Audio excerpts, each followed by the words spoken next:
suis Jean-Hugues Gana, donc père de famille, 3 enfants, entrepreneur, c'est la raison pour laquelle je suis ici, et également militant, c'est la seconde raison, voilà, fondateur de l'Albarium et porte-parole du mouvement Chouan.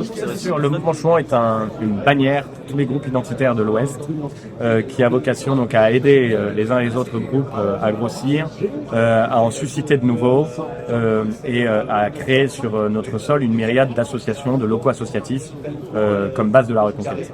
Je suis à mon compte depuis quelques années maintenant et donc j'ai soulevé les difficultés qu'il y a à entreprendre en France en général, a fortiori quand on est un militant identifié, mais également tous les bienfaits qu'on peut en tirer tant d'un point de vue personnel que du point de vue militant, puisque les gens qui sont à la tête de leur boîte sont des hommes libres, ne doivent rien à personne en règle générale, si ce n'est à leurs employés et à leurs clients, mais du moins peuvent s'engager politiquement sans crainte du licenciement.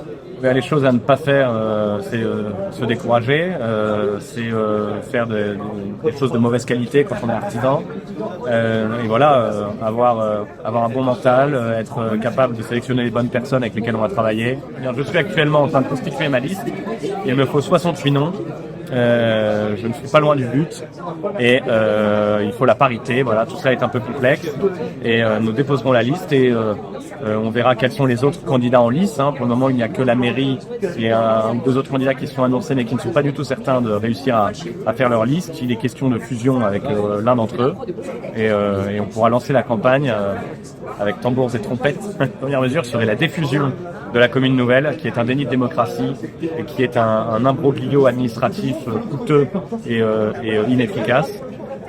Donc on proposerait des référendums à chaque commune pour savoir si elles veulent sortir de la commune nouvelle. Ce serait de relancer la vie économique à Segré qui est sinistrée, ce serait de défendre notre identité, ce serait de renouer le dialogue avec les commerçants, voilà, ce serait de faire de Segré une ville un peu phare pour toute la droite dans l'Ouest.